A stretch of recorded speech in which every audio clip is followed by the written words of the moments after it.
Okay, and this is our final video in the Recursion and Financial Modelling unit of the Further Maths course.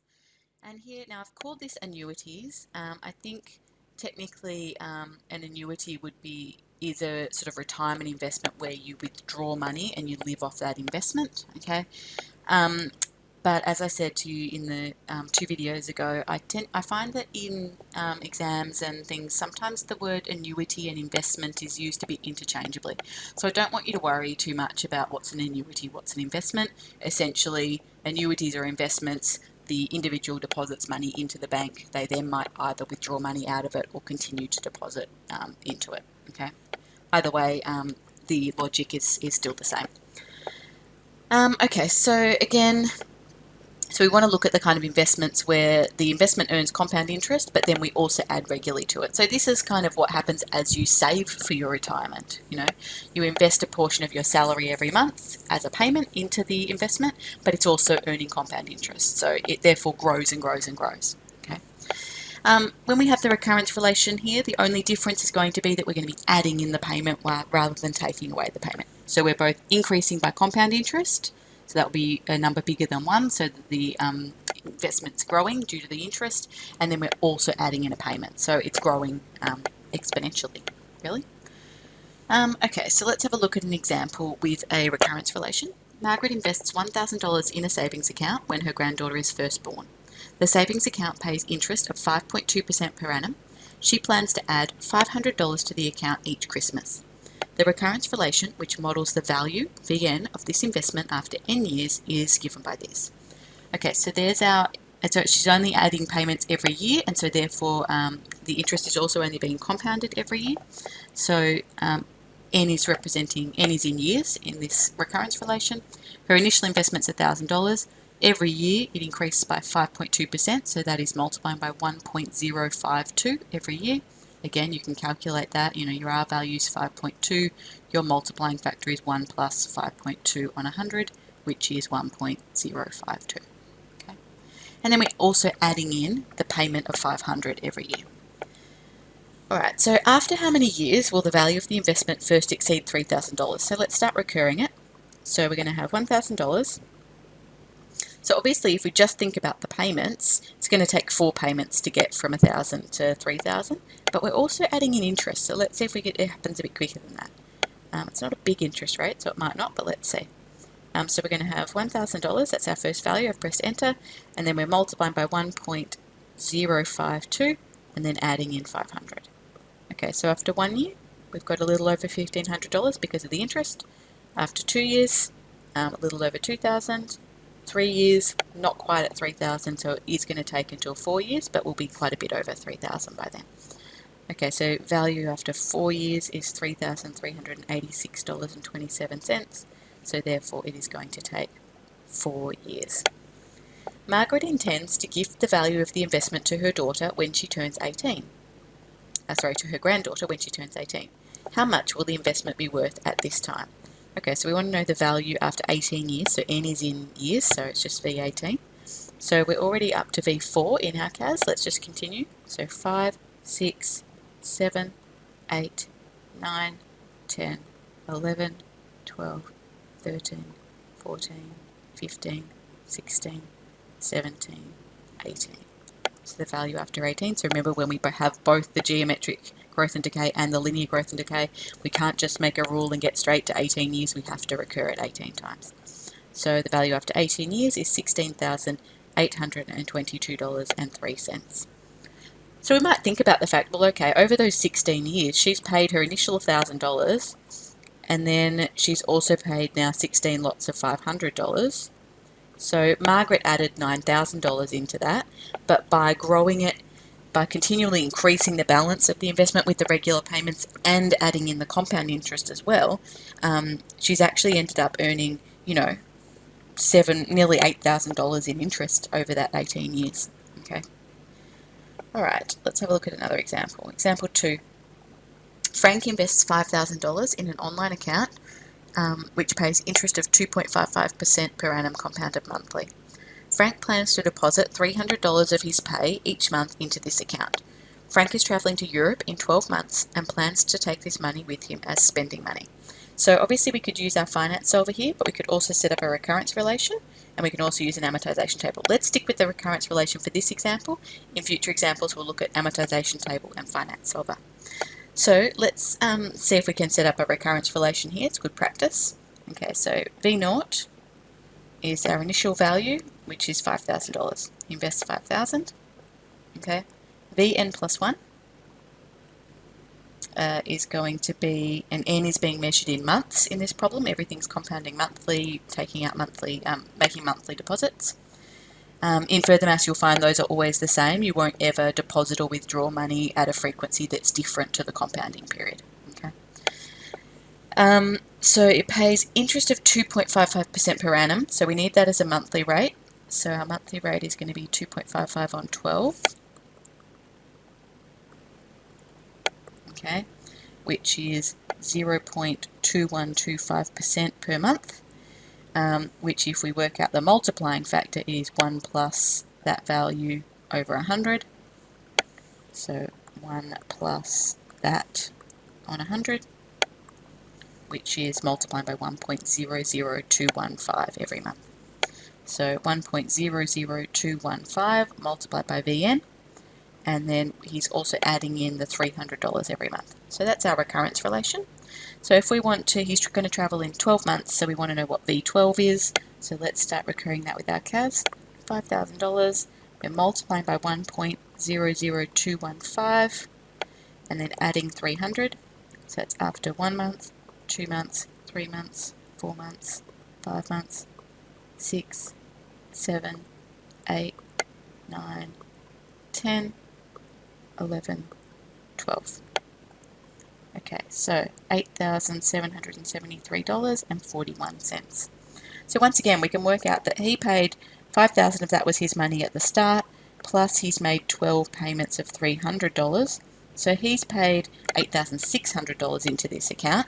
So in fact, he's only earned, a little, just under $200, between $150 and $200, $173.41 in interest over that 12 months period. But 12 months isn't a long time. 2.55% per annum is not a super high interest rate, but equally it's better than it just sitting, sitting in a jar doing nothing.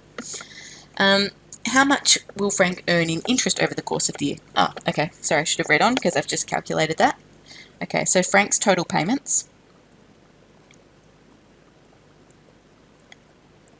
as we just worked out with our CAS, he paid $5,000 initially, plus he's paid 12 lots of $300, so he's paid a total of $8,600, and that means that the interest is going to be the value after 12 months, which was the 8773.41, what we've got up there, minus the amount that he actually paid, and the difference between those two is going to be the amount that he's earned in interest from the bank. How much would Frank have earned in interest in 1 year if he hadn't made any monthly deposits? Okay, so basically, if we think about the recurrence relation, if there wasn't this bit, and if all this happened, it was just that happened every 12 months, okay? So in this case, you would have started with 5,000, and each month he just multiplies by 1.00215. Sorry, there's a number missing in there. I used the CAS, so it was the correct value in the CAS, but that should be, sorry, let me just go back and check, because I think I've made an error here.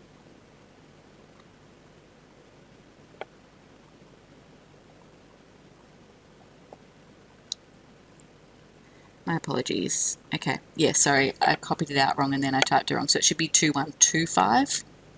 Okay, so my recurrence relation is not quite right, and actually my answers here aren't quite right, so let's fix them.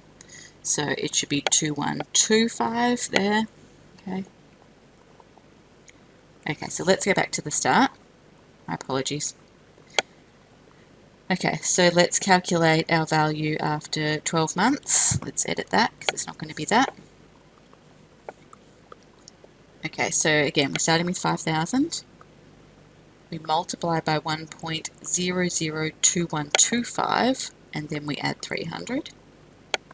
Okay, so that's going to be 1 month, 2, 3, 4, 5, 6, 7, 8, 9, 10, 11, 12. Okay, so it's $8,771.38. Okay, so similar, but not quite.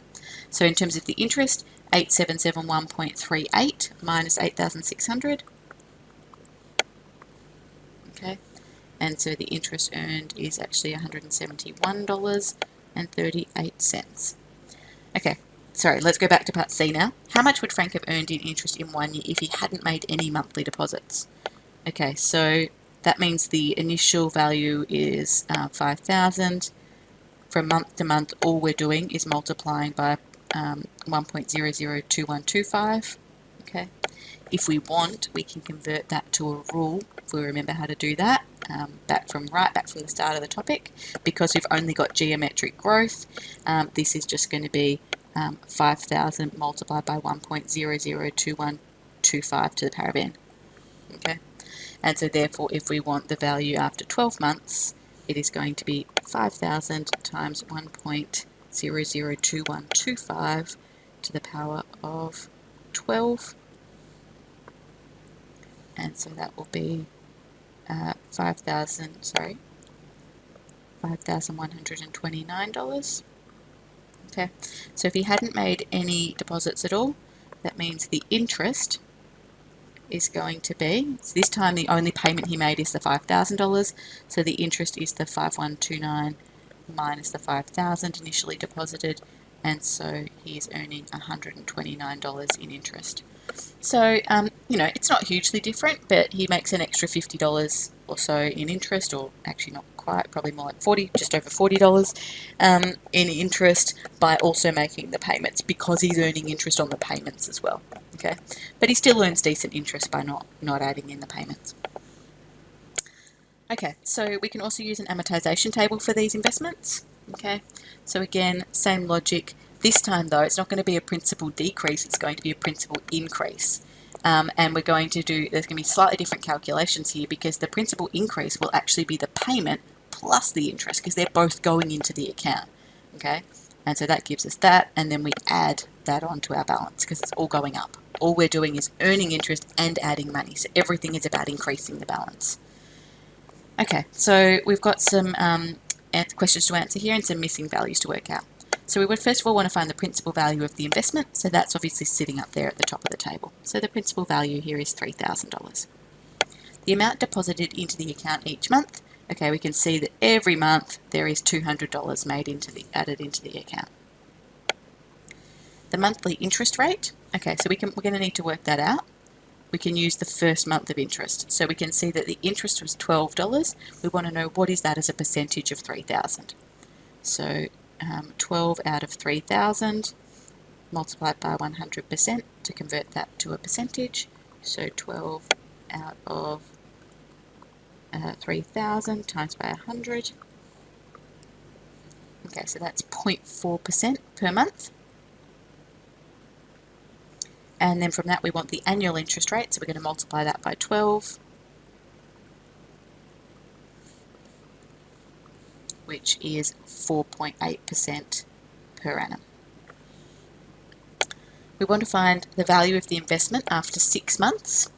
Okay, so after 6 monthly payments, value of the investment should be here. So $4,284.79. We then want to find the value of A. So A is here in my table. Okay, so A is the interest earned at the third payment. So we're going to want to use our monthly interest rate multiplying by our previous balance. Okay, so A is going to be, and we could do this a different way as well, so 0.4% multiplied by 3424.85. So that's 0.004 times 3424.85, which is 0.004 times 3424.85. Okay, so the value of A will be $13.70 to the nearest cent.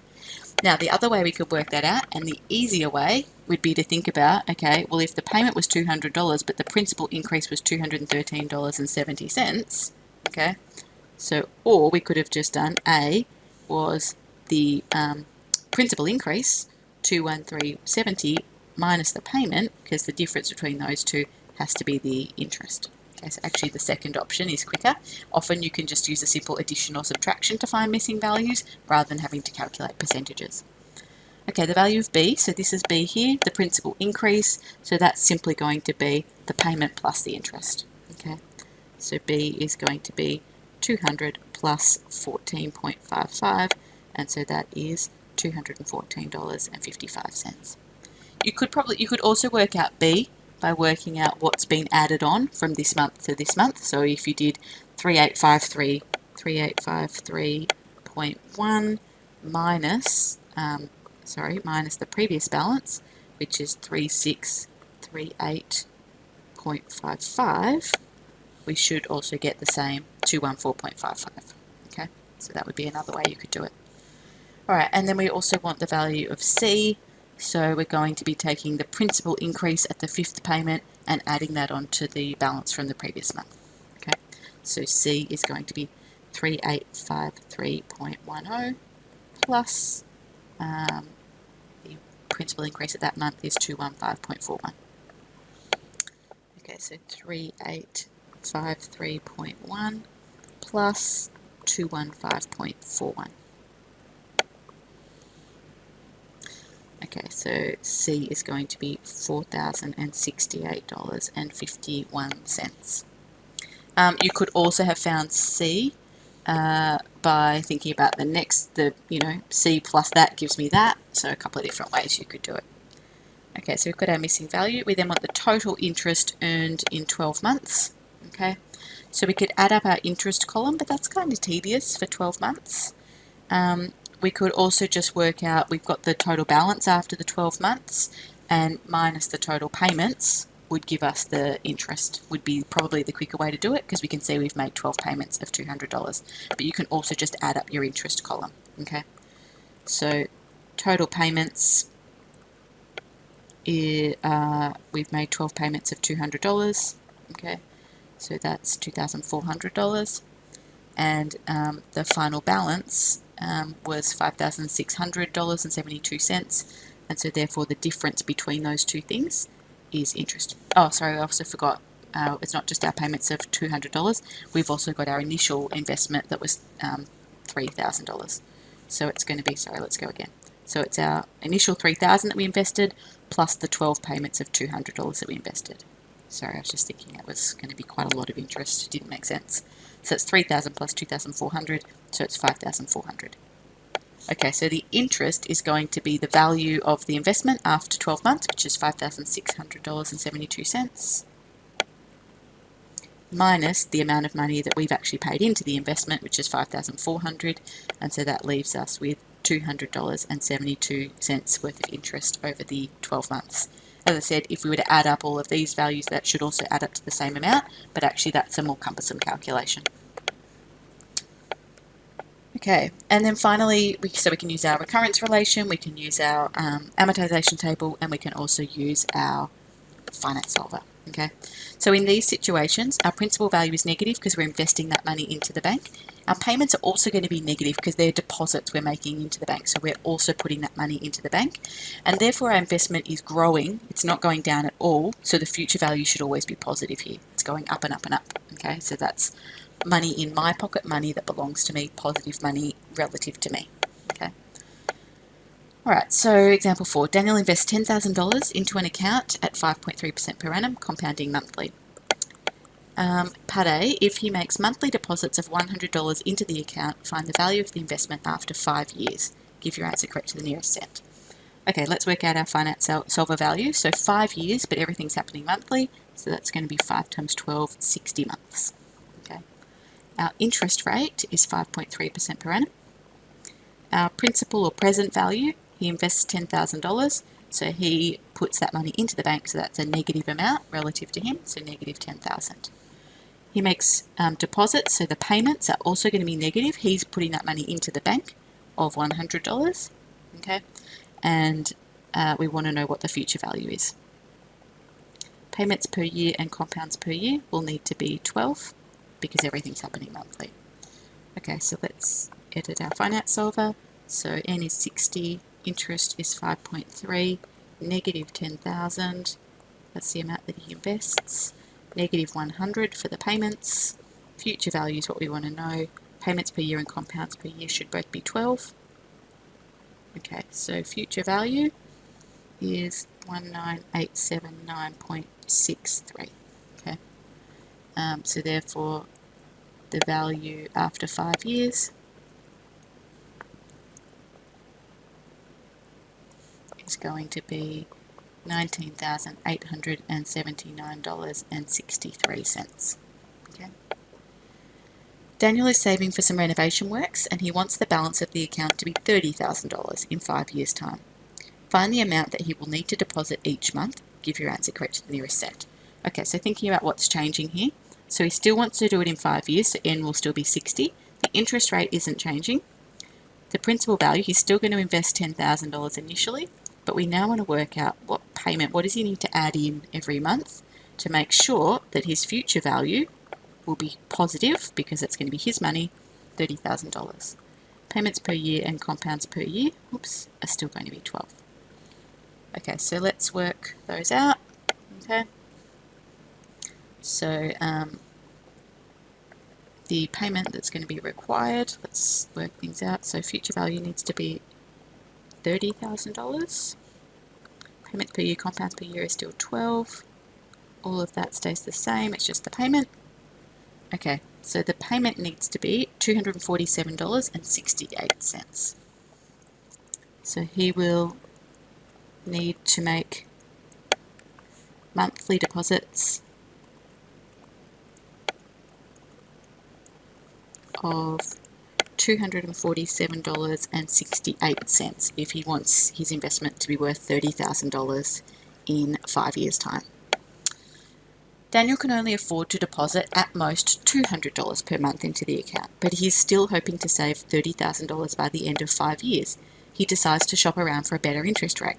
Find correct to 2 decimal places the minimum annual interest rate that he will need. Okay, so he still wants the 5 years, so they can do his renovations. Interest rate is now what we want to play with. He's still initially investing $10,000. The payment, he can only afford to make payments of $200. Okay, so negative, it's still him paying money to the bank. And the future value, he still wants that to be $30,000. Future value should be positive, that's his money relative to him, the money in the account is positive. And payments per year, compounds per year, still 12. Okay, so this time it's the interest rate we want to find. So, payment should be negative 200. 30,000's right. Everything else is right. We just now want to work out what the interest rate needs to be. Okay, so interest rate